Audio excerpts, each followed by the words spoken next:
Bismillahirrahmanirrahim. Alhamdulillahi Rabbil Alameen. Today we are going to discuss one line, one of the most important line in Arabic. And we do use this every day. By this line, we seek refuge with Allah subhanahu wa ta'ala from the shaitan, the outcast.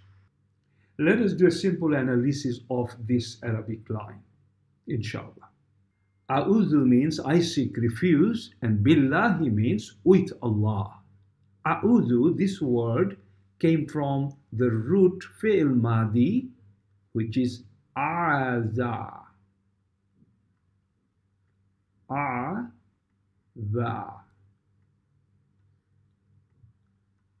From a'adha, the mudario is Ya'udhu.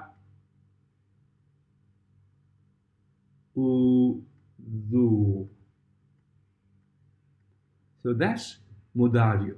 Ya'udhu means he seeks refuge, present tense. From Ya'udhu, you go down through the mudario conjugation chart and you get A'udhu, I seek refuge. So can you see the A'udhu? We have just learned a new word, which is A'adha. It means he asks for protection. And from that we get A'udhu, I seek protection.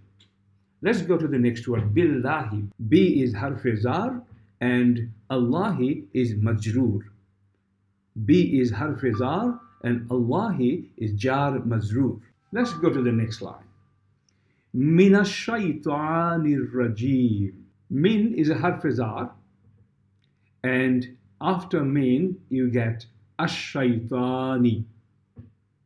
Ash-shaytani, you have got al before, so it's a definite article. Whenever definite article comes, it is definitely the word next to al is an ism, a noun.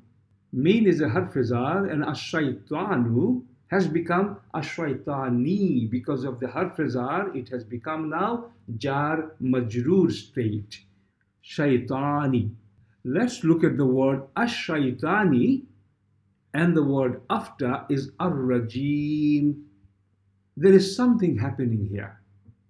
Something is matching between these two words.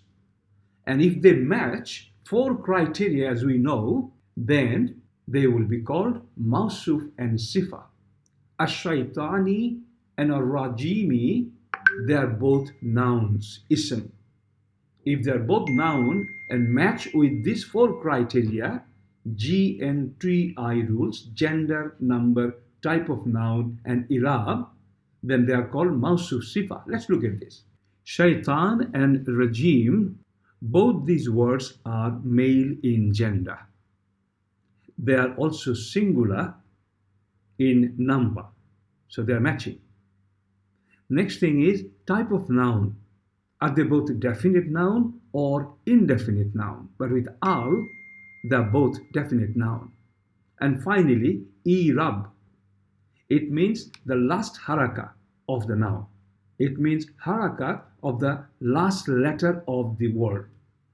And we can say ash-shaytani, there is a kasra at the end, and ar-rajimi, there is a kasra also at the end of the last letter. So, both ash-shaytani and ar-rajimi, they match in these 4 criteria, GNTI rules. Please memorize this: gender, number, type of noun, irab. If they're matching all 4, they are called mawsuf sifa. Finally, new word. Rajama, that's the root word of rajim. Rajama means he got cursed, accursed. And from rajama, Ismu fa'il came out as rajim. We learned possibly 2 new words in this one line, which is used every day. Awudhu billahi minash shaytanir rajim. A'udhu came from the root word called a'adha, and also rajim came from the root word rajama. He got cursed. Istadha means asking for protection from Allah subhanahu wa ta'ala. It is a very simple but powerful tool. The act of asking Allah subhanahu wa ta'ala to give us shelter from shaitan is called istadha. The istadha is like a canopy, like an umbrella.